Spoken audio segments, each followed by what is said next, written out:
অহাকালিৰ পৰা কিন্তু খানাপাৰাৰ পৰা তেওঁলোকক সোমাব নিদিম, তেওঁলোকক যোৰাবাটৰ পৰা অসমলৈকে সোমাব নিদিম।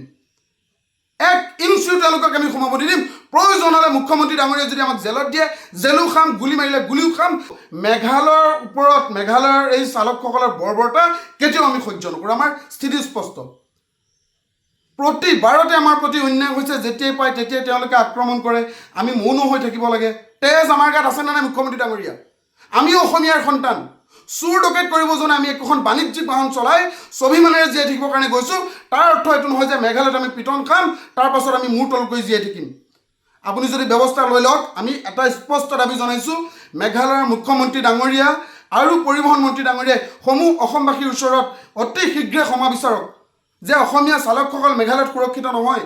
সকলোতকৈ বেছি তেওঁলোকক ৰাজহ দি আছোঁ অসমীয়া চালকসকলে। তেওঁলোকৰ ৰাজকোষৰ ভঁৰাল আমি টনকিয়াল কৰি আছোঁ। প্ৰতিদিনাখনে আমি শ শ যাত্ৰী, শ শ পৰ্যটক কঢ়িয়াই মেঘালয়ৰ ৰাজভঁৰাল টনকিয়াল কৰি আহিছোঁ।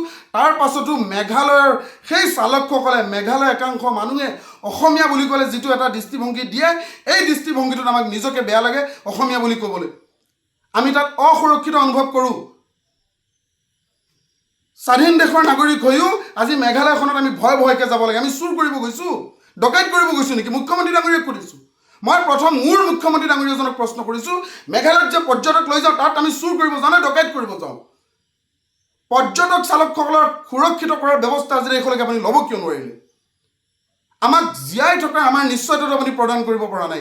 যেতিয়াই পিটন খাম তেতিয়াই আপুনি ক'ব যে আপোনালোকে শান্ত হৈ থাকক। কিমান দিনলৈকে সহ্য কৰিম? আপুনি আলোচনা কৰি থাকিব, আমি পিটন খাই থাকিম। আপুনি কথা পাতি থাকিব, আমাৰ ল'ৰাই মাৰ খাই থাকিব। আমাক সুৰক্ষাৰ দায়িত্ব লওক। মেঘালয়ৰ মুখ্যমন্ত্ৰীক আমি বুজাই দিম, এইবাৰ অসমীয়া চালকসকল যে দুৰ্বল নহয়।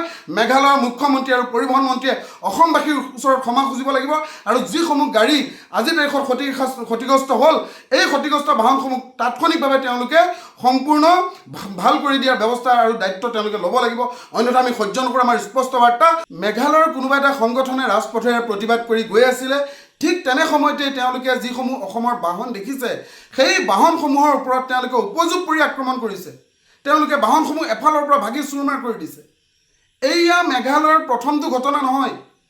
আৰে প্ৰতিবাদ কৰাৰ অধিকাৰ সকলোৰে আছে, কিন্তু প্ৰতিবাদৰ নামত নিৰীহ জনতাৰ আক্ৰমণ কৰা, নিৰীহ জনতাৰ সম্পত্তি ধ্বংস কৰাৰ অধিকাৰ মেঘালয়ৰ সেই সংগঠনসমূহক কোনে দিলে?